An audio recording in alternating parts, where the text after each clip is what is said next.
साथियों, नमस्कार। Kota online classes में आप सभी का स्वागत है। आज हम बात करेंगे यहाँ पर 11 नंबर के क्वेश्चन से। ये हमारे काव्य शास्त्र के प्रश्न चल रहे हैं और काव्य शास्त्र में वेरी नाइस क्वेश्चन। जो भी इस वीडियो को देखे पहली बार, साथियों मेरा यही कहना है आपसे कि आप प्लीज नोट्स बनाइए। मतलब मस्त हो जाएंगे आप। एक एक क्वेश्चन बहुत हीरे की तरह है, एक एक क्वेश्चन स्वर्ण अक्षर की तरह है साथियों, ये मान के चलिए।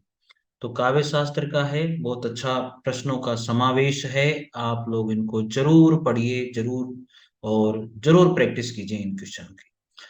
देखिए 11 नंबर का प्रश्न, जब द्रास बटा लिख टाइगर हिल की सीमा लगी गरजने, जब शहादत लेते हिमगिरी की चट्टाने लगी गरजने। जब द्रास बटा लिख टाइगर हिल की सीमा लगी गरजने, जब शहादत लेते हिमगिरी की चट्टाने लगी गरजने, तब जाग उठे ये शेर बबर बब्बर, पौरुष हुंकार उठा था, मातृभूमि की बलि वेदी पर लहू पुकार उठा था।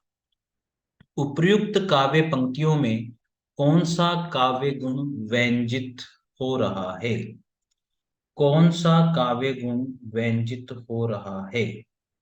तो ये बहुत अच्छा प्रश्न है और इन प्रश्नों को आप कीजिएगा। तो इसमें तो सबको पता चल रहा है कि इसमें जोश भरा पड़ा है, तो ओज गुण इसमें आ जाएगा साथियों। ठीक है, अब ओज गुण क्या होता है यहाँ पढ़ लीजिए। उपर्युक्त काव्य पंक्तियों में ओज काव्य गुण व्यंजित हो रहा है। पद्यांश में ओज काव्य गुण समाहित हैं। ओज काव्य गुण चित्त में उत्साह बढ़ाने वाला तथा दीप्ति लाने वाला, चमक, इस काव्य गुण का प्रयोग वीर, रौद्र और विभत्स रसों में उपयुक्त होता है, जबकि माधुर्य गुण का प्रयोग श्रृंगार, करुण, शांत रसों में होता है। श्रृंगार, करुण और शांत रसों में माधुर्य गुण का प्रयोग, वीर, रौद्र और विभत्स रसों में जो है ओज गुण का प्रयोग होता है साथियों। तथा प्रसाद गुण का प्रयोग प्राय सभी रसों में होता है। प्रसाद गुण का प्रयोग हमेशा सभी रसों में किया जाता है। ठीक है, याद हो जाएगा। तो याद रखने का यही तरीका है। जो तीन गुण होते हैं उसमें जो ओज गुण होता है वो वीर, रौद्र और विभस रस में होता है। माधुर्य गुण जो होता है श्रृंगार, करुण और शांत रसों में होता है। और प्रसाद गुण सभी रसों में देखा जाता है। अगला प्रश्न है 12 नंबर का, चित्र तुरंग न्याय का जो संबंध है वो किस सिद्धांत से है? चित्र तुरंग न्याय का जो संबंध है वो किस सिद्धांत से है? वो है अनुमतिवाद। किससे है? अनुमितिवाद। किससे है? अनुमितिवाद से। चलिए पढ़िए। चित्र तुरंग न्याय का संबंध अनुमितिवाद सिद्धांत से रहा है। अनुमितिवाद सिद्धांत के प्रवर्तक कौन थे? शंकुक थे। क्या नाम था उनका? श्री शंकुक। तो यहाँ पर देखो, इसका ले लो और इसका स ले लो तो क्या बन जाएगा? अंश। तो साथियों यहाँ पर ये जो अंश आप लोग बना रहे हो ये शॉर्ट ट्रिक हो गई आपकी। क्या हो गई? अंश। इस तरह से ये शॉर्ट ट्रिक मान लो आप एक तरह से। ठीक है ना? तो अनुमितिवाद के जो प्रवर्तक हैं वो कौन है? श्री शंकुक। कौन है? श्री शंकुक। आचार्य शंकुक के अनुसार सामाजिक चित्र तुरंग न्याय से नटमें रस की अवस्थिति मानकर रस का अनुमान करते हैं। आचार्य शंकुक के अनुसार सामाजिक चित्र तुरंग न्याय से नट में रस की अवस्थिति मानकर रस का अनुमान करते हैं। भरत मुनि के रस सूत्र के प्रख्यात या व्याख्याकार, उन पर प्रभाव डालने वाले दर्शन, उनकी व्याख्याएं इस प्रकार से हैं। देखिएगा, आचार्य भट्ट लोलट जो है उन वो मीमांसा दर्शन उन्होंने दिया और व्याख्या करिए उत्पत्तिवाद या आरोपवाद। ठीक है, आचार्य भट्ट लोलट मीमांसा दर्शन और व्याख्या उत्पत्तिवाद या आरोपवाद। श्री शंकुक ने जो है न्याय दर्शन से संबंधित है और इन्होंने वाद दिया है अनुमतिवाद। भट्ट नायक शाक्य दर्शन से इन्होंने भुक्तिवाद या भोगवाद दिया। अभिनव गुप्त के द्वारा ये शैव संप्रदाय से या शैव दर्शन और अभिनव में अभिव्यक्तिवाद रहा है साथियों। तो आचार्य भट्ट लोलट को भरत के रस सूत्र का प्रथम व्याख्याता माना जाता है। आचार्य भट्ट लोलट जो है उनको भरत के जो रस सूत्र था उनके प्रथम व्याख्याकर्ता माना जाता है। तो भट्ट लोलट मीमांसा दर्शन उत्पत्तिवाद, शंकुक न्याय दर्शन अनुमितिवाद, भट्ट नायक शाक्य दर्शन भुक्तिवाद और अभिनव गुप्त शैव दर्शन अभिव्यक्तिवाद रहा है। चलिए अगला है, प्रसिद्ध रस सूत्र है विभाव अनुभाव व्यभिचारी संयोग आदर्श निष्पत्ति। विभाव अनुभाव व्यभिचारी संयोग आदर्श निष्पत्ति, ये रस सूत्र है के प्रतिपादक कौन है? तो आप सबको पता है इसके प्रतिपादक कौन है, भरत मुनि है साथियों। कौन है? भरत मुनि।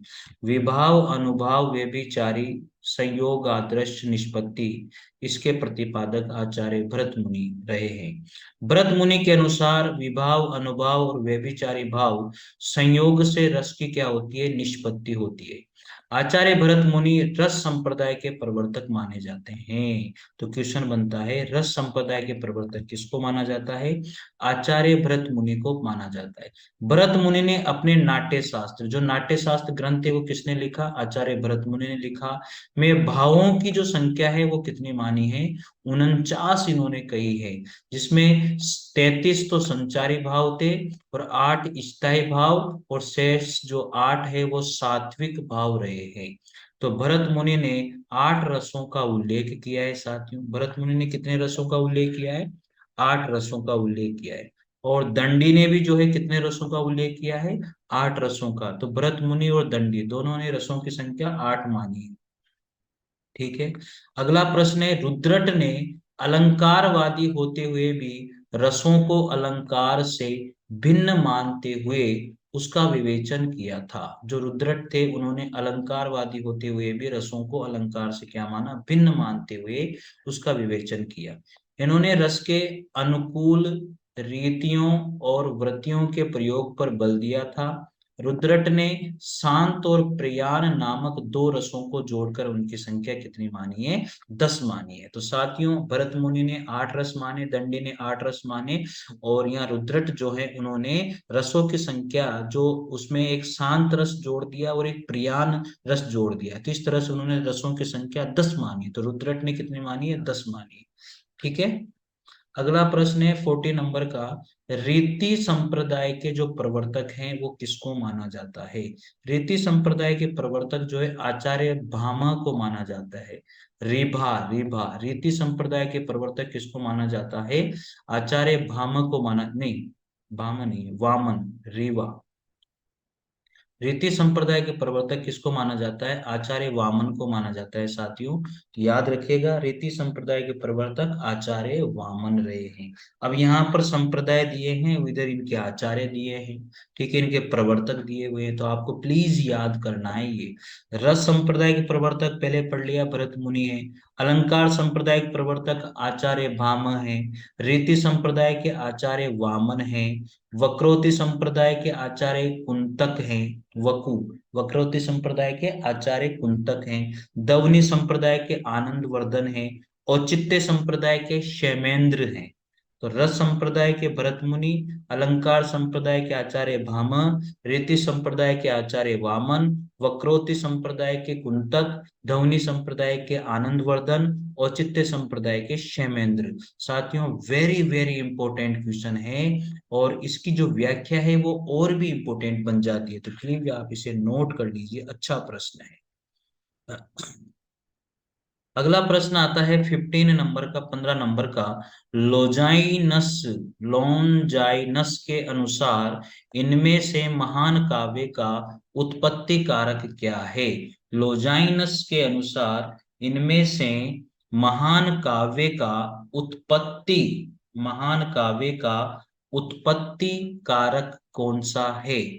लोजाइनस के अनुसार इनमें से महान काव्य का उत्पत्ति कारक कौन सा रहा है? आत्मिक भव्यता। कौन सा रहा है? आत्मिक भव्यता। आप याद कीजिएगा, लोजाइनस के अनुसार आत्मिक भव्यता महान काव्य का उत्पत्ति कारक है। उदात्तता के स्रोत महान विचारों को धारण करने की शक्ति, भावों की प्रबलता, अलंकारों का समुचित प्रयोग, भाषा की अभिजात अभिव्यक्ति और गरिमामय और पद्य रचना विधान, ये तो उदात्तता है। और उदात्त के विरोधी तत्व कौन से? शब्द आडंबर, बालिशता और भाव आडंबर, ये आप लोग ध्यान रख लीजिएगा, उदात्तता और उदात्त। ठीक है, चलिए 16 नंबर का प्रश्न आता है। 16 नंबर का प्रश्न है, ये अच्छे अच्छे एग्जाम में आते हैं। कैथारसिस, कैथारसिस को बोलते हैं विरेचन।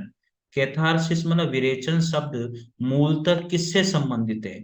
तो कैथारसिस जो विरेचन शब्द है वो मूलतः चिकित्सा शास्त्र से संबंधित है। किससे है? चिकित्सा शास्त्र से संबंधित है। कैथारसिस विरेचन जो शब्द है वो मूलतः चिकित्सा शास्त्र से संबंधित है साथियों। तो विरेचन एक यूनानी शब्द कैथारसिस का हिंदी रूपांतरण है। विरेचन और कैथारसिस चिकित्सा शास्त्र के पारिभाषिक शब्द हैं। कैथारसिस शब्द का प्रयोग दुखांतक के प्रभाव के प्रसंग में आता है। काव्य शास्त्र में यहाँ दिया गया है विरेचन शब्द का अर्थ मानसिक या भावात्मक और कलात्मक है। अरस्तु के अनुसार भावों का दमन हानिकारक और अहितकर है। अरस्तु के अनुसार भावों का दमन हानिकारक व अहितकर है। उसका संतुलन जीवन के लिए अनिवार्य है। अरस्तु ने करुणा और भय को परस्पर जुड़ा हुआ माना है। अरस्तु ने करुणा और भय को क्या माना है? परस्पर जुड़ा हुआ माना है। अरस्तु ने 3 सिद्धांतों का प्रतिपादन किया है। पहला है अनुकरण सिद्धांत, दूसरा है त्रासदी सिद्धांत और तीसरा है विरेचन सिद्धांत। साथियों ये बात याद रखना आप।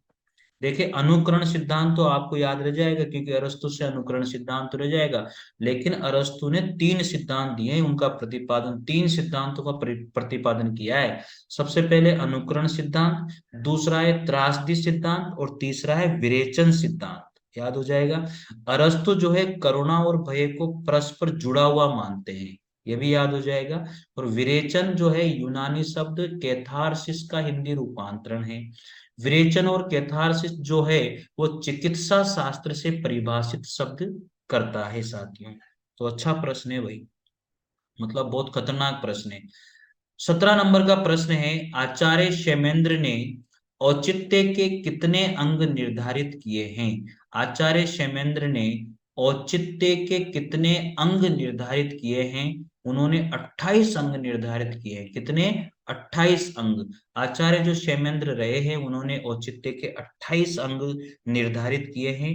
देखिएगा, आचार्य क्षेमेंद्र ने औचित्य के 28 अंग निर्धारित किए हैं। आचार्य क्षेमेंद्र औचित्य संप्रदाय के प्रवर्तक माने जाते हैं। यहाँ पढ़ लिया था हम लोगों ने। औचित्य शब्द का अर्थ उचित का भाव है। आचार्य क्षेमेंद्र उचितम पाहुराचार्य सदृशम किल एस्य यत उचितस्य च यो भावस्त दो उचिते प्रक्षते।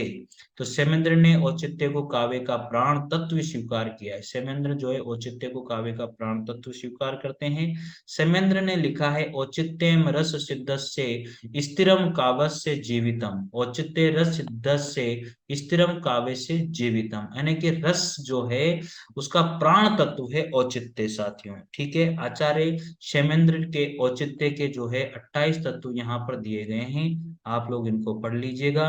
मतलब इन्होंने 27 यहाँ लिखा है और आयोग ने इसका उत्तर 28 माना है, क्योंकि इन्होंने 27 तो इसमें ऑप्शन में नहीं है, इन्होंने तो 27 दिए थे। तो 28 अंक निर्धारित किए, लेकिन यहाँ 27 है तो 28 दिए, लेकिन फिर 28 इसमें मान मान लिया गया। ठीक है, तो याद हो जाएगा, इनको आप नोट कर लीजिए अपने इसमें।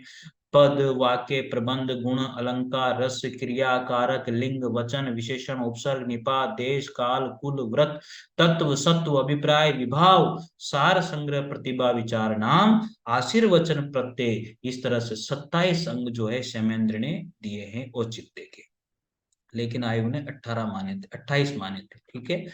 अदोषो सगुणो स अलंकारो च शब्दार्थो काव्यम। अदोषो सगुणो स अलंकारो च शब्दार्थो काव्यम, यह इनमें से किस आचार्य का दिया हुआ काव्य लक्षण है? तो यह है हेमचंद्र। किसका है? हेमचंद्र का साथियों।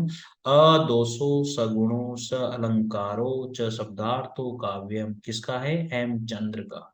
ठीक है, याद हो जाएगा। अब ये यहाँ पर देखे काव्य लक्षण दिए गए हैं और किस किसने दिए हैं।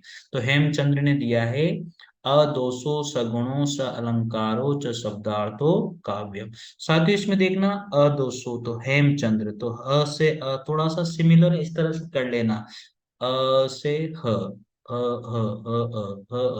तो याद हो जाएगा फिर। ठीक है, अदोषो सगुणो स अलंकारो च शब्दार्थो काव्यम, किसने दिया ये काव्य लक्षण? हेमचंद्र ने। शब्दार्थो सहितो काव्यम, तो शब्दार्थो सहितो काव्य, स से और इधर भा तो सभा, इस तरह से याद हो जाएगा सभा। तो शब्दार्थो सहितो काव्यम किसका है? आचार्य भामा का। ठीक है, काव्य शब्दो शब्द अयं गुणा अलंकार संस्कृत्यो शब्दार्थियो वर्तते। काव्य शब्द अयं गुणा अलंकार संस्कृतियो शब्दार्थियो वर्तते, तो ये किसका है? वामन का। किसका है? वामन का। कुंतक का है शब्दार्थो सहितो वक्र कवि व्यापार शालिनी बंदे विविष्टतो काव्यम तदि दहाद कारिणी, तो ये किसका है? कुंतक का है। रमणीयार्थ प्रतिपादक शब्द काव्यम जगन्नाथ का है। तो र और ज, रज रज बन जाएगा इसका शॉर्ट फॉर्मूला। तो रमणीयार्थ प्रतिपादक शब्द काव्यम किसने दिया? ये जगन्नाथ ने दिया है। वाक्यम रसात्मक काव्य किसने दिया है? व से व, तो विश्वनाथ ने वाक्य रसात्मक काव्य काव्य लक्षण दिया है। तो इस तरह से शॉर्ट फॉर्म में आप लोग याद रख लीजिएगा। थोड़ा सा बड़ा है तो कुंतक का हो जाएगा। ठीक है, काव्य शोभा अयम अलंकार है तो वो वामन का हो जाएगा। तो इस तरह से आप याद रख लीजिएगा। ठीक है, साहित्य दर्पण किसकी रचना है? जो साहित्य दर्पण रचना है वह आचार्य विश्वनाथ की रचना है। साहित्य दर्पण किसकी रचना है? आचार्य विश्वनाथ की रचना है साथियों। साहित्य दर्पण किसकी रचना है? आचार्य विश्वनाथ की रचना मानी जाती है। अब तो देखिएगा यहाँ साहित्य दर्पण आचार्य विश्वनाथ की रचना है, और भी बहुत सारी रचनाएं जो आप नोट करना। काव्य अलंकार किसने लिखा? रुद्रट ने। नाट्य शास्त्र भरत मुनि ने। काव्य आदर्श दंडी ने। काव्य अलंकार सूत्र वामन ने। काव्य अलंकार सार संग्रह उद्भट ने। ठीक है, दवन्यालोक आनंद वर्धन ने। सरस्वती कंठाभरण श्रृंगार प्रकाश किसकी है? भोजराज की है। अलंकार सर्वस्व किसकी है? रुय्यक की है। काव्य अनुशासन किसकी है? हेमचंद्र की है। फिर आगे देखिए, चंद्रावलोक किसकी है? जयदेव की है। साहित्य दर्पण किसकी है? विश्वनाथ की है। रस गंगाधर किसकी है? पंडित राज जगन्नाथ की है। किसकी है? पंडित राज जगन्नाथ की है। वृत्ति वार्तिक चित्र मीमांसा कुवल्यानंद। वृत्ति वार्तिक चित्र मीमांसा कुवल्यानंद किनकी रचनाएं हैं? अप्पे दीक्षित की रचनाएं। किसकी है? अप्पे दीक्षित की रचनाएं। एक बार फिर रिवाइज करते हैं। काव्य अलंकार किसकी रचना है? किसका ग्रंथ है काव्य अलंकार? रुद्रट का। नाट्य शास्त्र भरत मुनि का। काव्य आदर्श दंडी का। काव्य अलंकार सूत्र वामन का। काव्य अलंकार सार संग्रह उद्भट का। दवन्यालोक आनंद वर्धन का। सरस्वती कंठाभरण श्रृंगार प्रकाश भोजराज का। अलंकार सर्वस्व ग्रंथ किसका है? रुय्यक का। काव्य अनुशासन किसका है? हेमचंद्र का। चंद्रालोक किसका है? जयदेव का। साहित्य दर्पण किसका है? विश्वनाथ का। रस गंगाधर किसका ग्रंथ है? पंडित राज जगन्नाथ का। और वृत्ति वार्तिक चित्र मीमांसा कुवल्यानंद अप्पे दीक्षित के ग्रंथ हैं। इस तरह से साथियों इनको आप नोट कीजिएगा अपने रजिस्टर में। Very nice question. ठीक है, चलिएगा। जो भी स्टूडेंट हिंदी साहित्य का इतिहास जो पढ़ रहा है यहाँ पर, वो काव्य अलंकार के यानी कि काव्य शास्त्र का एक अलग से रजिस्टर बना ले और इनको नोट करते हुए जाए, प्रैक्टिस करते हुए जाए। अगला प्रश्न है, सौंदर्य की व्याख्या करते समय क्रौंचे ने अभिव्यंजना के कितने स्तरों का उल्लेख किया है? सौंदर्य की व्याख्या करते समय क्रौंचे ने अभिव्यंजना के कितने स्तरों का उल्लेख किया है? कितने स्तरों का? 4 स्तरों का उल्लेख किया है। तो सौंदर्य की व्याख्या करते समय क्रौंचे ने अभिव्यंजना में कितने स्तरों का उल्लेख किया? 4 स्तरों का। तो सौंदर्य की व्याख्या करते समय क्रौंचे ने अभिव्यंजना के 4 स्तरों का उल्लेख किया है। क्रौचे ने कला निर्माण में प्रतिभा को मूल कारण माना। क्रोचे ने कला निर्माण में प्रतिभा को मूल कारण माना और अभिव्यंजना को निम्नलिखित विशेषताएं हैं। अब देखिए, अंतः प्रज्ञा अभिव्यंजना और कला में उपभेद संबंध है। दूसरा है अभिव्यंजना आत्मिक क्रिया है। तीसरा है प्रत्येक अंतः प्रज्ञा कला है और प्रत्येक कला अंतः प्रज्ञा है। चौथा है कला वस्तु में नहीं बल्कि वस्तु द्वारा अभिव्यक्त रूप में होती है। ठीक है, इस तरह से ये चार जो है स्तर माने गए हैं साथियों। तो ये 20 प्रश्न हम लोगों ने कर लिए साथियों। अगला वीडियो जो आएगा उसमें हम लोग 21 नंबर के प्रश्न से शुरू करेंगे साथियों। ठीक है, तो मिलते हैं अगले वीडियो में। और जो भी आप लोग इस वीडियो को देखो, प्लीज बहुत गहनता से, बहुत रुचि के साथ, बहुत मेहनत के साथ आप पढ़िए, नोट कीजिए साथियों। रजिस्टर में मैं गारंटी देता हूं कि काव्य शास्त्र में अगर इनसे बार कोई क्वेश्चन चला जाए, गारंटी है मेरी साथियों। अगर आपको ये वीडियो मिलता है पहली बार तो जरूर निश्चित रूप से लाइक और शेयर कीजिए और सब्सक्राइब जरूर कीजिए साथियों, और अपने मित्रों को जरूर शेयर कीजिएगा साथियों। ठीक है, मिलते हैं अगले वीडियो में। धन्यवाद, थैंक यू।